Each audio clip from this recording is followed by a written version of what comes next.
just want to ask, what are your plans to raise the level of music in Lagos Mainland Diocese, since we know about your immense contribution as Cathedral Yeah, of well, Christ Cathedral? let me just go back very quickly on your last statement, if you don't mind. God will help us in Africa. No, I don't think so. God will help us in Nigeria. Or maybe let me use the Anglican Church in Nigeria. Because Emeka Wukedi went to Ghana last week for a music festival, and I asked him, and the first compliment he made, he said, those ones are serious. So he doesn't have to say more than that. They are serious. That means they are more serious than we are. In Nigeria, we don't want, in Nigeria, maybe the Anglican Church, I think part of it is that maybe we don't understand who we are. I'm talking about the Anglican Church, or what we are. The heritage that was handed over to us of the tradition of singing hymns, right from our schools into the churches. And in those days, priests would have been trained musically. You wouldn't have gone to St. Andrews without knowing music. But now the clergy they're not interested in music. The easy way out, clap for Jesus. Pack, the band, boop, boop, boop, boop, boop. So once we are forgotten what we are. And you see, and the problem is that these music, I do remember that in all sense here, but when I served there up until 1999, one of the organists, assistant organists then, wanted to go to England for a 2-week summer course. He couldn't get the church to sponsor him. How much was it? Even when you are playing on the organ, how much did you pay the organist? You ask him to play an organ that is worth, maybe nowadays, you say you want even a pipe organ. You say, and then you pay the man 30,000. In anger, he can spoil it. Yes. But then balance that with the need for, they need investment. There's a difference between a keyboardist, a pianist, and an organist. An organist is playing maybe 4 keyboards at the same time. Your digital organ there is 4 manual. So he has 4 keyboards for the hands and then 1 for the pedal. So he's playing 5 keyboards at the same time. You want to compare with somebody who doesn't bam, bam, bam. It's not the same. It's not the same. It's just not the same. I don't play, and that's one of my greatest regrets in music, as far as music is concerned. My father used to tell me, you are going to regret it. At the time I could play, I decided to do other things. When I went to boarding school, the day that the piano lesson teacher came was on Wednesday. That's the only time we were allowed to play football. So, and there were too many Nigerians, a lot of us Nigerian students, so we all met on the football field. So I joined the chapel choir, and then I joined the male voice choir. I made up for it with singing, But the piano, or playing an instrument is, So what can we do about it? Well, last year, I think it was the 10th of July, which was the 50th anniversary of the death of T.K. Phillips, we inaugurated our music school. And we started with trying to... T.K. Phillips, of course, is the father of Nigerian music. And beautiful thing it is that according to history, my great-grandfather taught him to play. Because my great-grandmother was his auntie in Aroloya, St. John's Aroloya. That was where he was taught, my great-grandfather. And when my great-grandfather moved to St. Paul's, Breadfruit in 1901, he appointed him as organist of St. Paul's. And from St. Paul's, Breadfruit, then he went to Marina, where he spent 48 years. And then his son, of course, took over from him. He spent 38 years as master of the music.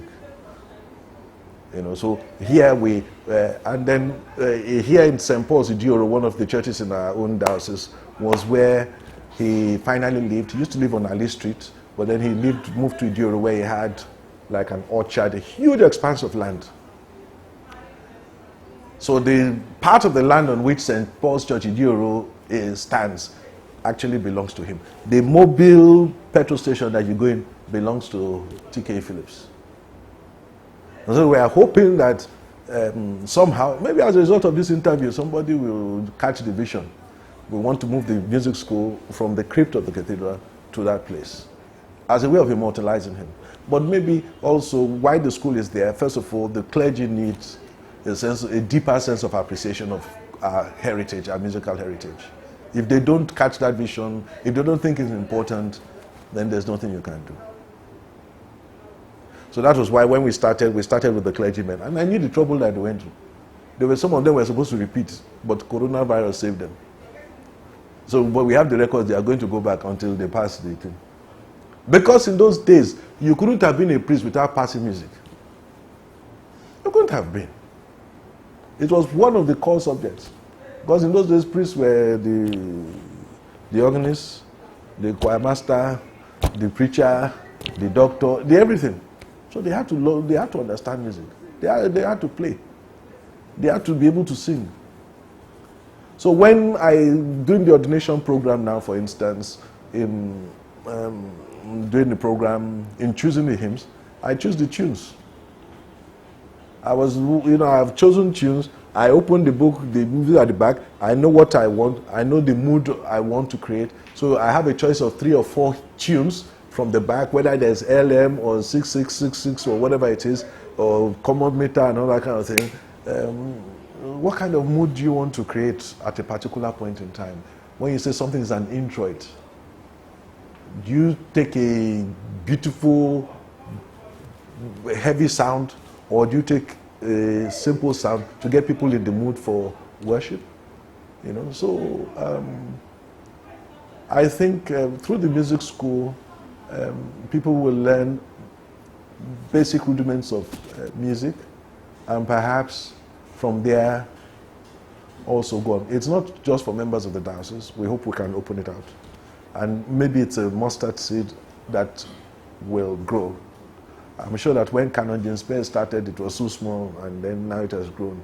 CMS Grammar School started with only 6 people.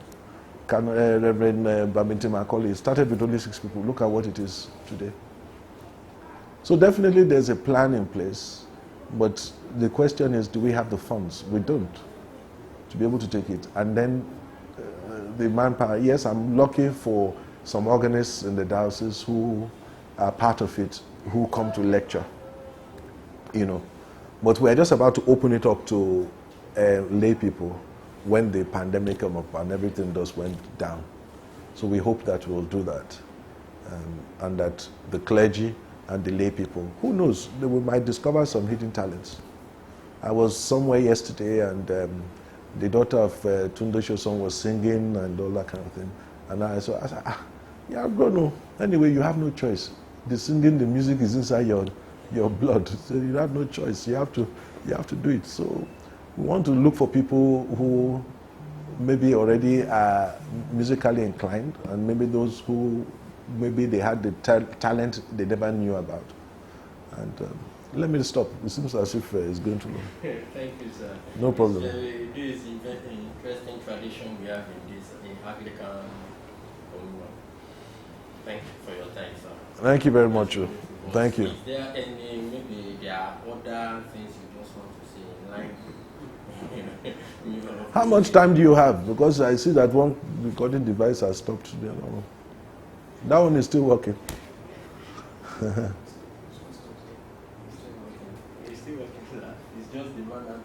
No, you see, when you say the Anglican,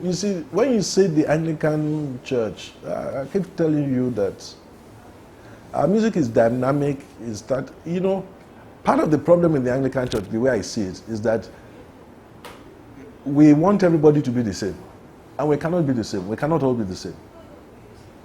So if a church is charismatically inclined in worship, liturgically, that is if they like dancing and all that kind of thing. There are some churches like that, especially when you move out of Lagos. Lagos is why a lot of what I'm talking about music and church and all, is because it's Lagos. And that is my own experience and background. If you go to a church outside of Lagos and all that, the kind of standards or what you are talking about cannot work. So fine, let us accept, number one, that we can't all be the same. And there are certain things that appeal to some people. Some people, if they come to church and they don't dance and clap, they have not worshipped. But some, immediately they hear the sound of the band and all that kind of thing, they can't worship. Because for them, their picture or the image of God is different to what band music and clapping and dancing can conjure up for them. So I think for the clergy, if they like band music and all that, let them let us know if that's what they want. Then we'll put them where the church where they can thrive. If it's somebody like myself, where I love music, I love the singing of hymns, the singing of psalms, the chanting of psalms. All I have to do is put in a CD when I'm driving. The thing just comes back. Yes, I remember I was in the choir with somebody. We were choristers. I was a senior and all that. Then later on in life we met. Not long after he came back from university, I was just, I think I was in the seminary at that time in Ibadan. But we met, came. And we started talking, and he said, the Anglican Church, we don't know anything. Even the music, we were just singing. We didn't know what we were singing, and all that kind of thing. So when he finished talking, so I asked him a question. I said, sorry, sir, at what age did you join the choir? He said, maybe when he was about 8. I said, I joined at 6, unofficially, and formally at 7. I said, when we were singing all we were singing, at 7, how much do you want to understand? I said, you're not being fair to the Anglican Church. Because in singing those hymns and chanting those psalms, what we were interested in is getting it out beautifully. But whether we liked it or not, it was being put inside our mind. It was the foundations were laid. In old age, and I remember when I was studying theology at King's College London, and we were writing essays, I had a close friend, we used to share together and all that. He'll be talking about something. I said, where can I get this? I said, look at Isaiah. Look in Isaiah. Look in Isaiah. You'll find it in Isaiah. Somewhere in Isaiah. I start thinking. I'm playing in my mind Handel's Messiah. Maybe the verse. I said, okay, look at Isaiah 53. The song of the suffering servant. Oh, yeah, he was despised. It's in Isaiah 53. Or anything in Psalms. I said, the thing will just come in mind. The Psalm. I said, look at this Psalm. Look at this place. Look at. Then one day he asked me. He said, how do you know all this? I said, you couldn't have spent a number of years in the choir. I said, when we were singing it, we didn't know the meaning. But now the meaning has come home to me.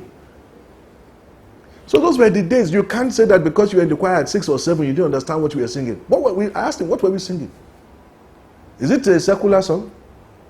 Or what were we singing? We were singing, God so loved the world that he gave his only begotten. That time we didn't know it was from St. John's Gospel. We were singing it. God so loved the world, God so loved the world. Those words are there.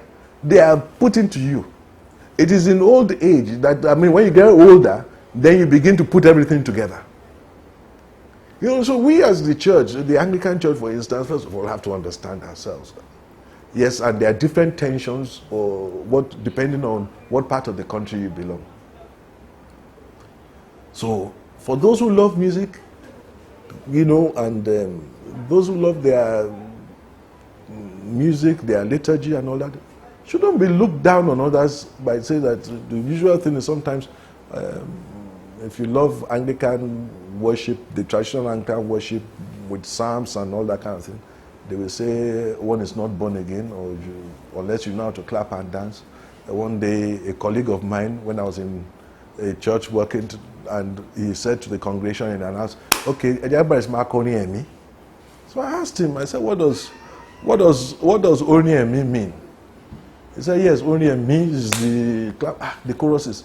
I said, you shouldn't call it Oni and me, because you are implying that the hymns are not spiritual songs, that they have no spiritual value. So that is the problem. I said, if you use those kind of expressions, you are telling your congregation that one is better than the other. I don't know. Luckily, I'm not the head of the church. I'm just, by God's grace, managing a small part of it. So I hope that, by God's grace, with your contribution, that I will do my own well for the next person to come and do. My predecessor did his own.